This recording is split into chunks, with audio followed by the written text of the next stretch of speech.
Python के आज के इस वीडियो में मैं आपको बताने वाला हूं पाइथन के बारे में सब कुछ। यहाँ बेसिकली मैं आपको बताऊंगा पाइथन की एक ऐसी वीडियो के बारे में जिसमें हम लोग पाइथन डेटा टाइप सीखेंगे। पाइथन डेटा टाइप के एक इंट्रोडक्टरी वीडियो को मैंने पहले ही क्लियर कर दिया है। यहाँ पर मैंने आपको उस वीडियो में बताया था कि पाइथन के डेटा टाइप को एक एक करके समझाऊंगा मैं, जहाँ हम लोग बात करने वाले हैं डेटा टाइप के बारे में, न्यूमेरिक डेटा टाइप के बारे में, बुलियन के बारे में, सेपरेट सेपरेट वीडियो में। तो आज के इस वीडियो में मैं आपको बताऊंगा पाइथन नंबर्स के बारे में।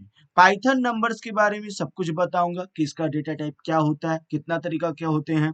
मैं आपको बता दूं पाइथन नंबर्स में 3 तरीके के न्यूमेरिक डेटा टाइप पाए जाते हैं।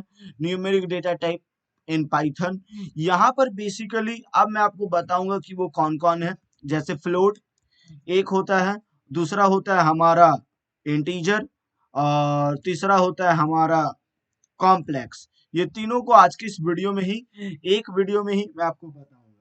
यहाँ पर मैंने आपको कितना बार बताया है, तो एक बार बस छोटा सा, मैं ज्यादा नहीं 2 मिनट का समय लूंगा आपको फिर से सारी चीजों को बताने में।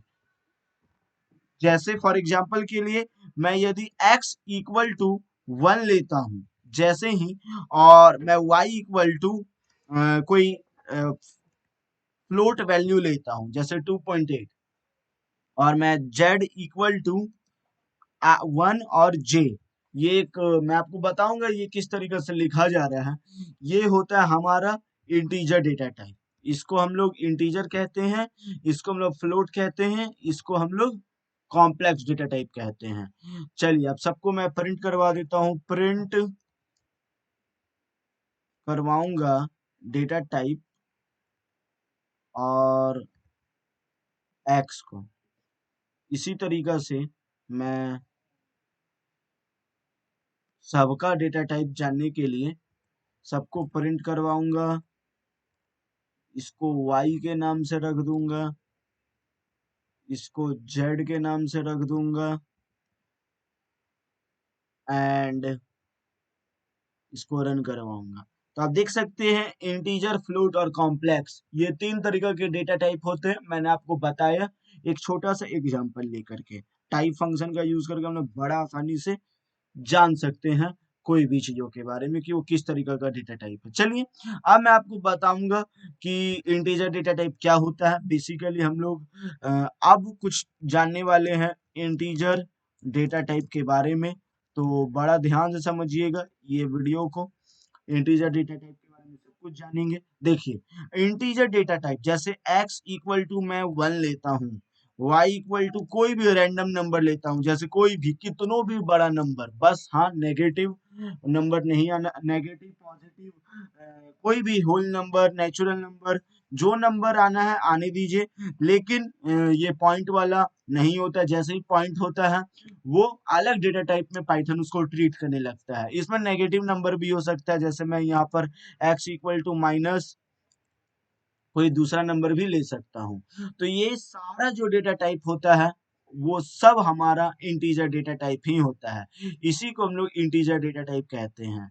अब बेसिकली यहाँ पर हम लोग ये देखने वाले हैं कि ये सारे डेटा टाइप को पाइथन किस तरीके से ट्रीट करेगा। तो मैं यहाँ प्रिंट करवाता हूँ, टाइप करवाता हूँ प्रिंट डेटा टाइप एक्स को, ओके, और इसको एक बार कॉपी कर लेता हूँ, और उसके बाद पेस्ट, पेस्ट, इसको मैं y कर देता हूँ, इसको मैं z कर देता हूँ, एंड इसमें एक ही हैशटैग लगाता हूँ, ओके। तो ये हो गया हमारा सारा का सारा। अब देखना ये है कि पाइथन इतने बड़े नंबर को, इतने छोटे नंबर को और नेगेटिव नंबर को किस तरीके से ट्रीट करता है। तो देख सकते हैं पाइथन सारे के सारे डेटाज को इंटीजर मान रहा है। आपके सामने है, नंबर कितना भी बड़ा क्यों ना हो, नंबर नेगेटिव हो या नंबर छोटा हो, पाइथन के नजर में वो सारे data type integer data type होते हैं। चलिए अब मैं यहाँ पर आपको बताने वाला हूँ फ्लोट डेटा टाइप के बारे में। तो आपको समझ में आ रहा होगा इंटीजर के बारे में सब कुछ। कंफ्यूजन बिल्कुल भी मत रखिएगा, क्योंकि ये सारी चीजें काफी ज्यादा इंपॉर्टेंट होने वाली है।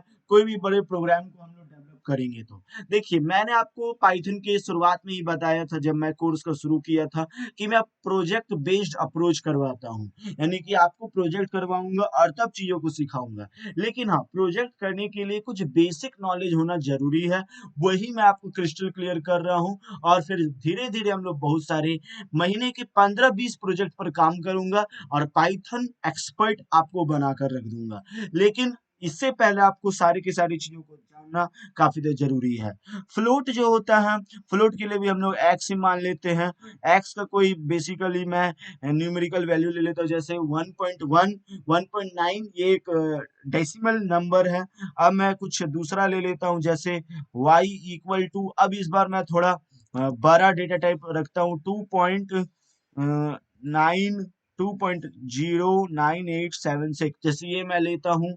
और z इक्वल टू, अब मैं माइनस में लेता हूँ, जैसे माइनस में यदि मैं ले रहा हूँ और 30456 इस तरीके का डेटा टाइप ले रहा हूँ। तो अब ये देखना है कि पाइथन इन सारे डेटास को क्या मानता है। पॉइंट वाला नंबर है वो तो फ्लोट है, ये जानता हूँ, लेकिन नेगेटिव रहे, इतना बड़ा नंबर रहे तो पाइथन कैसे ट्रीट करता है। तो यहाँ पर आपको जानकर आश्चर्य होगा, पाइथन इन सारे नंबर्स को फ्लोट की तरह, फ्लोट डेटा टाइप की तरह मानता है।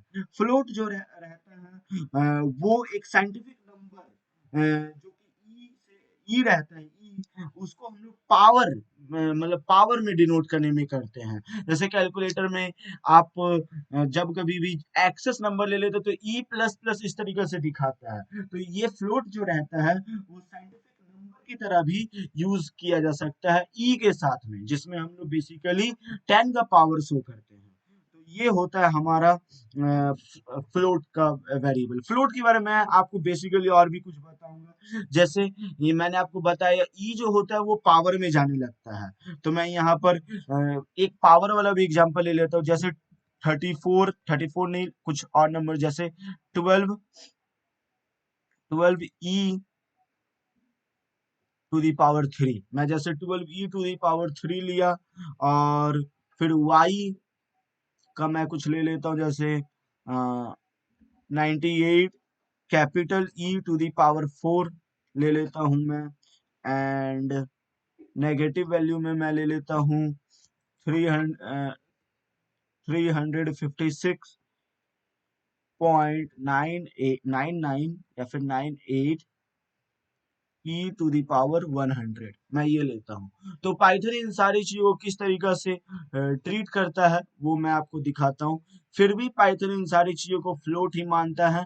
यहाँ हम लोग बेसिकली ई कैपिटल या ई स्मॉल हम लोग पावर ऑफ 10 शो करने के लिए करते हैं। चलिए अब मैं इन सारे वैल्यू को प्रिंट भी करवा देता हूँ। तो यहाँ मैं लिख देता हूँ print the value x, and इसको कॉपी कर लेता हूँ एक बार, ताकि मैं सारे डेटाज को प्रिंट करवा सकूं और बताऊं कि बेसिकली वो किस तरीका से पाइथन इन सारे डेटाज को ट्रीट करेगा। तो ये जो वीडियोस है ये बहुत ही इंपॉर्टेंट है आपके लिए।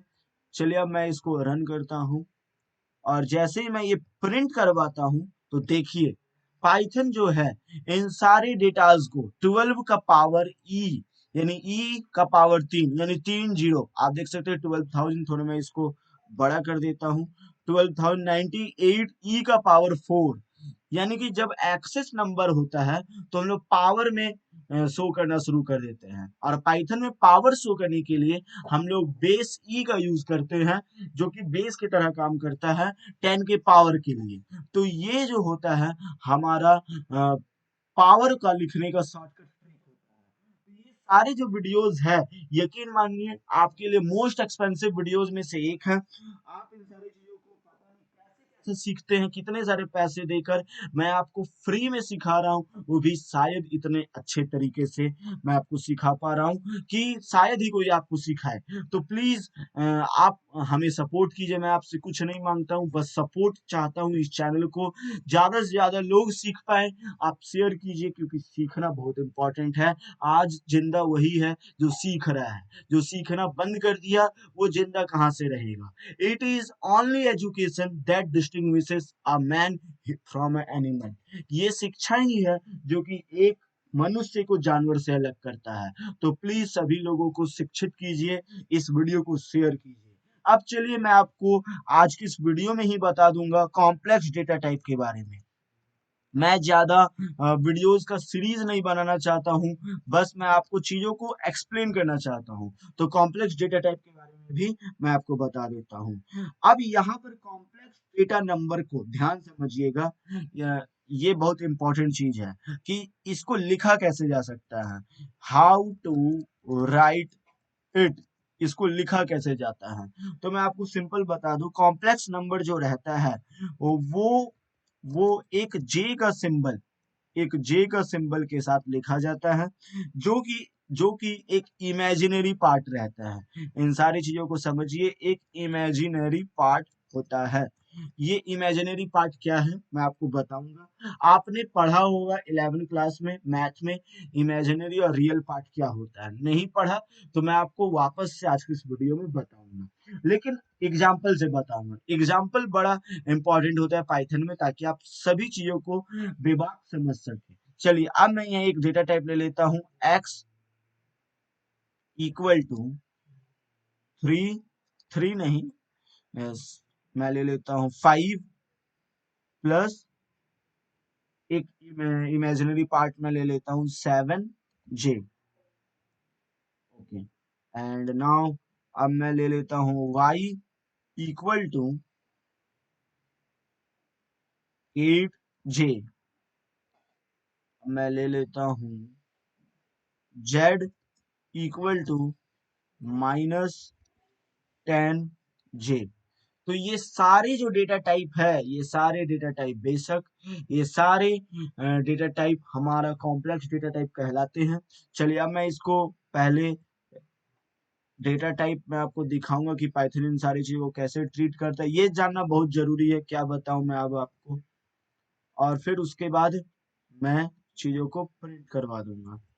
ओके, यहाँ मैं y एडिट कर देता हूँ, यहाँ मैं z से एडिट कर देता हूँ, एंड इसको मैं कॉपी कर लेता हूँ और फिर उसके बाद पेस्ट कर देता हूँ, और अगेन मैं इसको डेटा टाइप से चेंज कर देता हूँ। चलिए, जैसे ही मैं इसको चेंज किया, अब मैं रन करता हूँ तो देखिए पाइथन जो है वो डेटा टाइप को प्रिंट भी कर दिया है, डेटा टाइप को शो भी कर दिया है। तो इसको हम लोग कॉम्प्लेक्स डेटा टाइप कहते हैं। जैसे -10j होता है, वो पाइथन इस तरीके से शो करता है। ये सारे डेटा टाइप जो होते हैं इसी को हम लोग कॉम्प्लेक्स डेटा टाइप कहते हैं।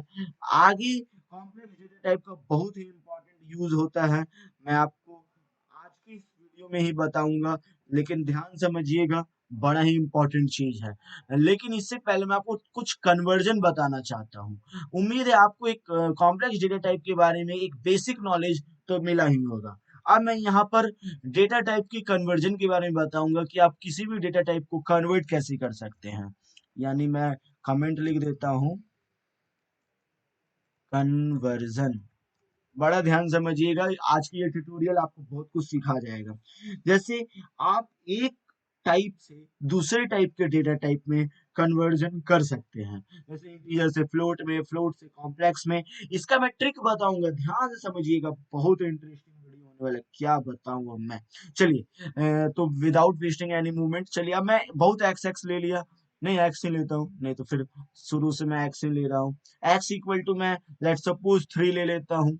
Okay, and y equal to कोई भी पॉइंट वैल्यू, लेट सपोज मैं 4.8 ले लेता हूँ, एंड z इक्वल टू कोई भी कॉम्प्लेक्स नंबर मैं ले लेता हूँ, जैसे 7j ले लेता हूँ। ये कॉम्प्लेक्स नंबर j से शो किया जाता है, याद रखिएगा इस चीज को। चलिए अब मैं यहाँ कुछ कमेंट भी लिख देता हूँ ताकि आपको अच्छा से सभी चीजों को समझ में आ सके। ये इंटीजर डेटा टाइप है, ये मुझे बताने की जरूरत नहीं, अब तक तो आपको समझ में आ ही गया होगा।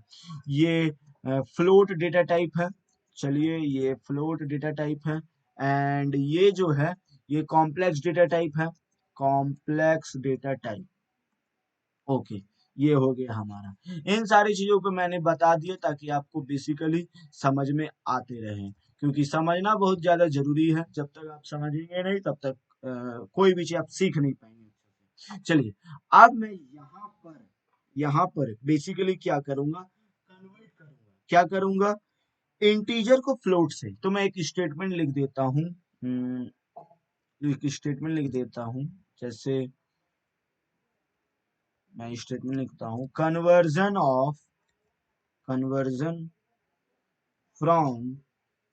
फ्रॉम इंटीजर टू फ्लोट, यानी इंटीजर से फ्लोट में कन्वर्जन करना, मैं यहाँ पर ये सिखा रहा हूँ। तो मैं, देखिए अब फ्लोट में कोई वैल्यू आएगा तो उसको अलग वेरिएबल से डिनोट करना होगा, तो मैं यहाँ ए ले लेता हूँ, ए इक्वल टू, मैं इंटीजर सॉरी फ्लोट में मैं बदल दूंगा ना, तो फ्लोट ले लेता हूँ और किसको बदलूंगा, एक्स को, किसको बदलूंगा, एक्स को, तो इसलिए मैं यहाँ एक्स ले लिया। बस इतना आसान है फ्लोट में बदलना, देख लीजिए, देख लीजिए, खुद खुद देखिए, क्या ये मुश्किल है, क्या ये मुश्किल है, एक बार मेरे साथ कहिए, क्या ये मुश्किल है, जी नहीं, बिल्कुल मुश्किल नहीं है। तो यहाँ पर बेसिकली मैं यही आपको बताने वाला हूँ कि ये बिल्कुल भी मुश्किल नहीं है। और कैसे मैंने बदला, देखिए एक बार फिर से मैं आपको बता देता हूँ, मैं इंटीजर से फ्लोट में बदल रहा हूँ, इंटीजर है 3 और इसी को मैं बदल रहा हूँ। अब मैं जब फ्लोट में बदलाएगा तो कुछ दूसरा वेरिएबल तो मैं मुझे क्रिएट करना ही होगा, तो मैं यहाँ ए ले लिया, जैसे ही मैं यहाँ ए लिया तो किसको मैं बदल रहा हूँ, इंटीजर को बदल रहा हूँ, किस में बदल रहा हूँ, फ्लोट में बदल रहा हूँ, तो फ्लोट ब्रैकेट में एक्स लिखकर मैं बदल दिया। अब मैं दूसरे में क्या करूंगा, ध्यान समझिएगा, बहुत इंपॉर्टेंट वीडियो होने वाला है, आपने ऐसा वीडियो शायद ही पहले कभी देखा होगा। अब मैं कन्वर्जन सीखूं, मतलब आपको बताऊंगा, conversion from from float to integer, यानी वाइसी वर्सा मैं करवा रहा हूँ। फ्लोट टू इंटीजर आप कैसे चीजों को कन्वर्ट कर सकते हैं, तो यहाँ मैं फ्लोट से इंटीजर बदल रहा हूँ, तो मैं, मुझे वापस से मतलब कुछ दूसरा डेटा मतलब वेरिएबल क्रिएट करना हो तो मैं बी कर लेता हूँ और इंटीजर में बदल रहा हूँ, किसमें बदल रहा हूँ, इंटीजर में, किसको बदल रहा हूँ, वाई को बदल रहा हूँ, तो इसलिए मैं वाई को असाइन करवा दिया। अब मैं तीसरा स्टेप में क्या करूंगा, कन्वर्ट करूंगा, conversion from from integer to complex, integer to complex, integer से कॉम्प्लेक्स में कैसे चेंज करूंगा ये मैं आपको बताता हूँ। तो conversion from integer to complex भी मैं चेंज करके आपको दिखा देता हूँ। तो यहाँ मैं एक तीसरा टाइप का डेटा टाइप ले लेता हूँ, सी नाम से ले लेता हूँ, और किस में बदलूंगा, कॉम्प्लेक्स में बदलूंगा, किसको बदलूंगा, इंटीजर को बदलूंगा, इसीलिए मैं वापस से कॉम्प्लेक्स में बदलूंगा, किसको बदलूंगा, एक्स को बदलूंगा, इंटीजर को, तो इसलिए मैं एक्स ले लिया। तो ये हो गया हम लोगों का कन्वर्जन। अब आप कह रहे हैं कि आपने तो बदल दिया इंटीजर टू कॉम्प्लेक्स, अब कॉम्प्लेक्स टू इंटीजर बदल के दिखाइए, तो चलिए वो भी मैं आपको दिखाई देता हूँ, कॉम्प्लेक्स टू इंटीजर बदल करके। मैं यहाँ conversion conversion from integer from complex to integer में आपको बदल करके दिखाता हूँ। तो यहाँ मैं किसको बदलूंगा, ये चौथा वेरिएबल मुझे क्रिएट करना होगा, डी नाम से। अब यहाँ पर मैं किसको किस में बदल रहा हूँ, इंटीजर में बदल रहा हूँ। कॉम्प्लेक्स में कौन था वो मुझे दिखाना होगा, कॉम्प्लेक्स में कौन था, जेड था, कॉम्प्लेक्स में जेड था, तो मैं यहाँ पर जेड नाम से लिख देता हूँ। तो ये हो गया हम लोगों का बेसिक कन्वर्जन। बस अभी ये चार चीजें ही आपको मैं समझाऊंगा। आप चीजों को मैं प्रिंट करवा देता हूँ। अब प्रिंट करवाने के लिए मैं सिंपली ए और क्यों, क्योंकि सभी चीजों को मैं प्रिंट करवाऊंगा, ए को प्रिंट करवाऊंगा, बी को प्रिंट करवाऊंगा, सी को और डी को, इन सारी चीजों को प्रिंट करवाना है। तो मैं कॉपी करता हूँ और पेस्ट करता हूँ 4 बार, तो बी, सी और डी, इन सारे डेटा टाइप्स को मैं प्रिंट करवा दिया। अब डेटा टाइप मुझे नहीं लगता कि जानना जरूरी है, नहीं, चलिए आपको मतलब प्रूफ भी तो करना है कि ये कौन कौन सा डेटा टाइप है, तो मैं उसको वापस से असाइन करवा देता हूँ।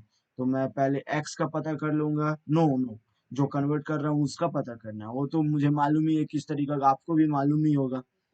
चलिए, तो अब मैं यहाँ पर प्रिंट टाइप ए ले लेता हूँ, फिर बी ले लूंगा, फिर सी ले लूंगा, फिर डी ले लूंगा।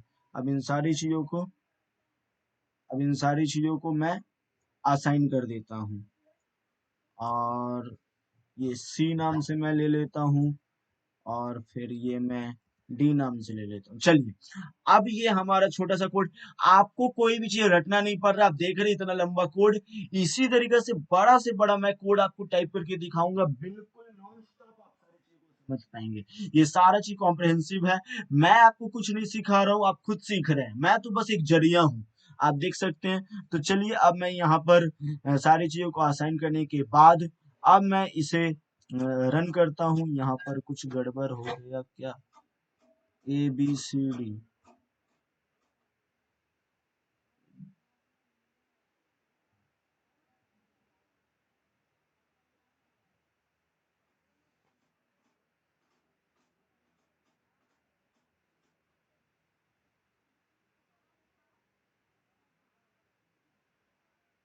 डेटा टाइप क्या है कोड में, एरर एरर क्या है कोड में,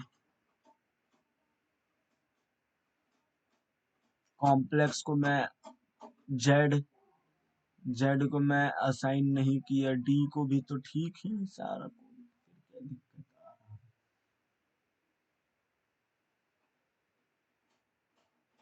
D equal to integer Z, D equal to integer Z. Hmm, तो यहाँ डी इक्वल टू,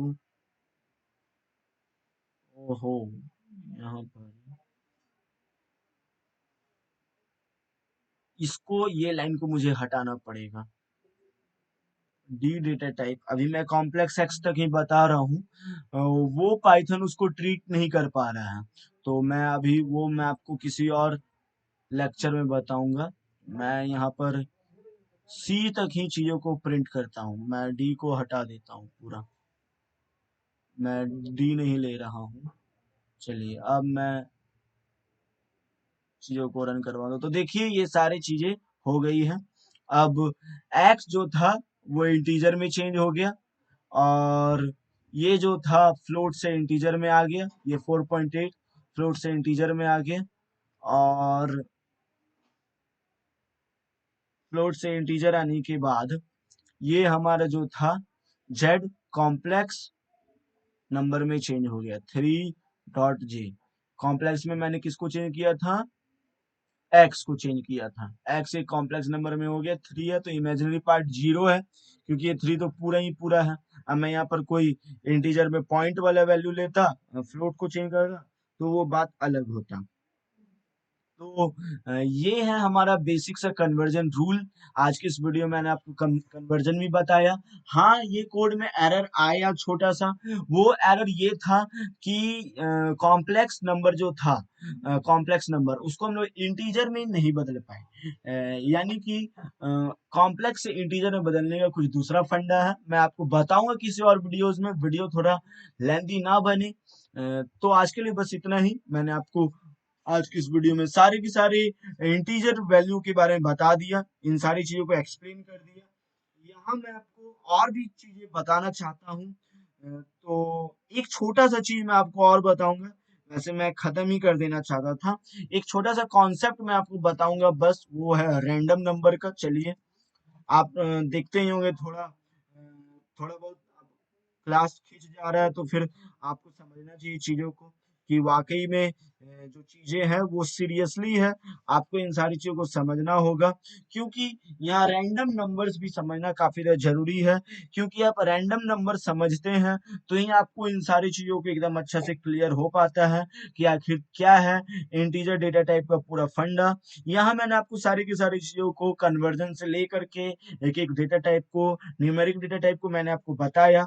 पाइथन जो रहता है वो, उसके पास एक रैंडम फंक्शन होता है, जो कि एक रैंडम नंबर को मतलब इनपुट करवा सकता है, और पाइथन का जो फंक्शन है रैंडम वाला, आप मैंने आपको बताया था कि कोई फंक्शन डिनोट करने के लिए इस तरीका से उसके आगे लिखा जाता है, लेकिन यहाँ रैंडम फंक्शन जो है वो इस तरीका से वर्क करता है, इसको आपको समझना है। तो चलिए, अब मैं यहाँ पर लिखता हूँ एक एग्जांपल देता हूँ। एक चीज याद रखिएगा, रैंडम मॉड्यूल इंपोर्ट किया जाता है। जैसे नंबर 1 से लेके नंबर 9 के बीच में जो भी नंबर है, रैंडम नंबर, हम लोग उसको इंपोर्ट करते हैं, कोई भी एक रैंडम नंबर। तो मैं यहाँ क्योंकि नंबर को इंपोर्ट करवाऊंगा तो एक इंपोर्ट फंक्शन का यूज करूंगा, इंपोर्ट रैंडम। अब मैं यहाँ पर इंपोर्ट रैंडम जैसे ही मैं यूज किया, अब मैं इसको प्रिंट करवाऊंगा रैंडम, रैंडम डॉट, इस तरीके से ही इसको एकदम याद रखिएगा, रैंडम डॉट रेंडर, रेंडर इंज कहाँ से 1 और लेट सपोज मैं 9 लिख देता हूँ, 1 और 9 के बीच में। अब मैं जैसे ही यहाँ पर ये लिया, अब मैं इन सारी चीजों को प्रिंट करवाता हूँ, तो कोई भी एक रैंडम नंबर को ये सिंपली चूज कर लेता है, कोई भी एक रैंडम नंबर को, जैसे देख लीजिए यहाँ ये कोई भी एक रैंडम नंबर को चूज कर लेता है। ये रैंडम नंबर का बहुत ही इंपॉर्टेंट चीज है जो कि आपको एकदम ध्यान समझना, 1 से लेके 9 के बीच में कोई भी एक रैंडम नंबर ले लेगा, इसको आपको समझ में आना चाहिए। तो अब जैसे मैं कोई भी बार बार करूंगा, ये बार बार कोई भी रैंडमली कोई भी नंबर को चूज कर लेता है, इसी को हम लोग रैंडम फंक्शन कहते हैं। इस चीज को समझना बहुत जरूरी। कोड भी एक बार फिर से देख लीजिए, क्योंकि मैं एक रैंडम नंबर इंपोर्ट कर रहा हूँ, ले रहा हूँ, तो इसलिए इंपोर्ट फंक्शन का यूज किया। ये तो आपको मालूम ही होगा इंपोर्ट किस लिए यूज किया जाता है। अब यहाँ पर मैं नंबर को प्रिंट करवाऊंगा, तो रैंडम डॉट रैंड रेंज, और उसके कहाँ से रेंडर रेंज, यानी रैंडम का रेंज कहाँ तक होना चाहिए, इस कीवर्ड का पूरा नाम। आप देख लीजिए ये सब स्लैंग जैसे आपको लग रहे होंगे। रैंडम नंबर चुनना, किसमें से डॉट मतलब किसमें से, रैंडम रेंज, यानी कि जो भी नंबर का रेंज है आप उसको चुनिए। ये कुछ भी हो सकता है, जैसे ये 0 to 100 भी हो सकता है, 0 to 100। अब ये कोई भी रैंडम नंबर लेगा, तो मैं यहाँ पर ले लेता हूँ कोई भी रैंडम नंबर 89 दे दिया। तो इसी तरीका से आपको समझ में आ रहा होगा, लूडो के भी डाइस इसी तरीका से यही कोड से बनते हैं। तो आपको धीरे धीरे कॉन्सेप्ट क्लियर हो रहा है, आगे मैं सारी चीजों को बताऊंगा। बहुत ही अच्छा वीडियोस होने वाला है। Till then thanks for watching this video. Please channel को सब्सक्राइब कीजिए, मेक श्योर कि आप हमारे वीडियोस को देखते रहे, and thanks for watching this video.